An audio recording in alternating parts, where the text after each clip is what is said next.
Muy buenas, ¿qué pasa? Bienvenidos al canal Dani Pro Cycling y aquí tenéis el resumen y análisis de lo que ha pasado en la etapa 2 del Tour de Romandía 2022. Ayer tuvimos la victoria de Dylan Teuns in extremis, superando a Rohan Dennis en ese último momento, pero se ponía Rohan Dennis como líder de la clasificación general también por las bonificaciones y también porque el líder hasta ayer, Ethan Hayter, tuvo una caída que tenía bastante dolor pero pudo acabar la etapa aunque llegó en último lugar y sanción para Geraint Thomas por avituallamiento indebido de 20 segundos. Aquí la etapa de hoy, la única que a priori sería para los hombres rápidos, los pocos hombres rápidos que hay en esta carrera, pero también con unas subidas que eran bastante interesantes. Un señor con un arma que no sabía dispararla y la disparó casi al público, daba inicio a la etapa del día de hoy, temprano en el día, y al principio se formaba una fuga de 4 hombres que eran Brun, Skuggins, López y Planckaert. Comenzaba la transmisión y tenían unos 3 minutos, terminaban el único puerto de la jornada y también vimos que había saltado De Bons para coger los puntos, pero con los 4 que había por delante ya cogían todos los puntos, se había equivocado el pobre De Bons. Como hemos dicho, tenían unos 3 minutos con el pelotón donde tiraba el Jumbo porque estaba Skuggins, que era el mejor colocado en la clasificación general, pero prácticamente en 10 kilómetros, cuando quedaban 60 para el final, de esos 3 minutos ya tenían la ventaja aproximadamente en los 2 minutos, así que se dedicaba el Jumbo a controlar, sabiendo que no tenían peligro teniéndolos a esa ventaja. Y como os he comentado antes en el perfil, solo un puerto, pero fijaos las subidas que eran de bastante porcentaje, muros muy cortos y luego había bajadas, tramos de plano y esa ventaja más o menos estable se mantenía en esos 2 minutos. En el Jumbo no tenían tampoco un gran interés en darles caza, paso por línea de meta, tendrían que dar una vuelta a un circuito de unos 50 kilómetros, también caída en el pelotón en la parte trasera, aunque no teníamos demasiada información, sabíamos que estaba Mühlberger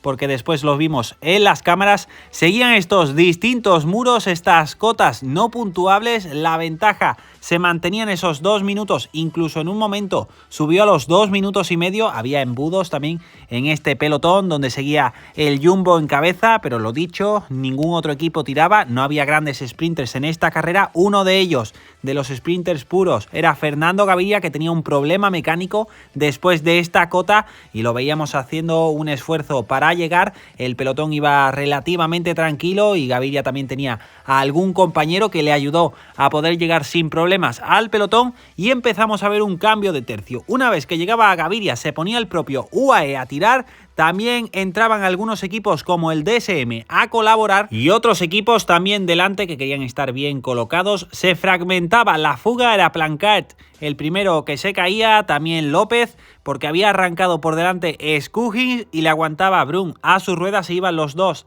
hacia adelante. Otros equipos como el Israel, que también quería entrar y llevar un ritmo bastante fuerte, tenían a Patrick Bevin, que también podría ser interesante para el sprint, y esa ventaja que estaba en los 2 minutos fue cayendo en picado con estos 2 hombres que se quedaron por delante. Esa colaboración era muy buena y prácticamente en 5 kilómetros vimos cómo esa ventaja ya bajaba del minuto y que esta fuga estaba vista para sentencia. Hacían las últimas subidas que, como hemos dicho, eran constantes, la última más importante que estaba a 15 kilómetros del final, que también podría ser interesante, pero estas subidas y el sprint intermedio que estaba al final de esta subida provocaba que la ventaja cayera en picado, aunque las bajadas más o menos lo podían mantener.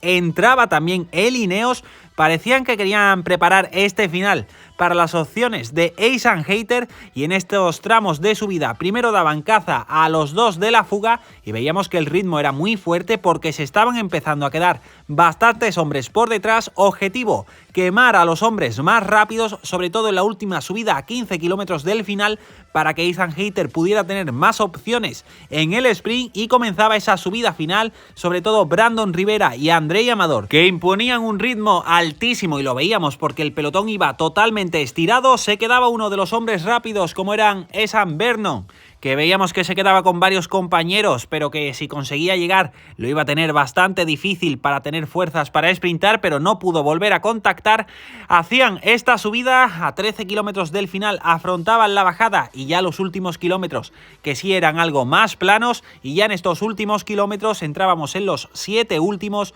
todos los equipos querían estar delante, veíamos que el Bahrein también quería entrar y llevar a sus hombres para la clasificación general, nuevamente el Jumbo, llevando siempre a Rohan Dennis muy bien, en este caso Gessin, que lo veíamos haciendo un esfuerzo bastante grande. Últimos kilómetros, donde veíamos que había vuelto el Ineos y el Israel, que dentro ya de los últimos 2 kilómetros estaba intentando montar su tren, pero veíamos un sprint bastante caótico y que no había muchos equipos que estuvieran colaborando de una forma acertada. Pero al llegar al último kilómetro, Ineos en cabeza, era Magnus Sheffield en un último kilómetro que hacía prácticamente en solitario hasta los últimos 300 metros, lanzamiento perfecto, y cuando no podía más saltaba Ethan Hayter, a ver Asturi por el interior, por el exterior, Fernando Gaviria que intentaba superarle, pero finalmente últimos metros y Ethan Hayter se hacía con la victoria, ganador de la etapa prólogo, también conseguía la etapa número 2 y aquí veis la toma aérea como Fernando Gaviria iba en progresión pero se quedaba sin energía en esa parte final, a ver Asturi segundo y Blasov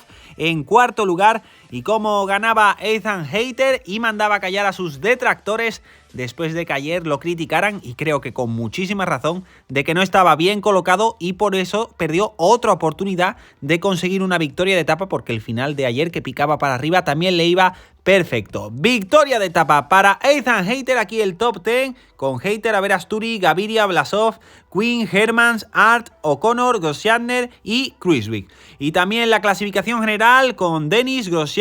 Thomas, que creo que le han metido la penalización y esta clasificación no está bien, tendría 20 segundos más, o sea 34. Y luego Smith, Teuns, Ayuso, Honoré, Bevin, McNulty y Blasov. Aquí la etapa de mañana, media montaña, 2 puertos interesantes en la parte final, la gran etapa de montaña para el sábado y además dan lluvia, así que puede ser todavía más épica. Y vemos la última etapa, la cronoescalada, 4 kilómetros planos y los 10 últimos al 8% de pendiente media. Muchísimas gracias por estar ahí y nos vemos en el próximo vídeo.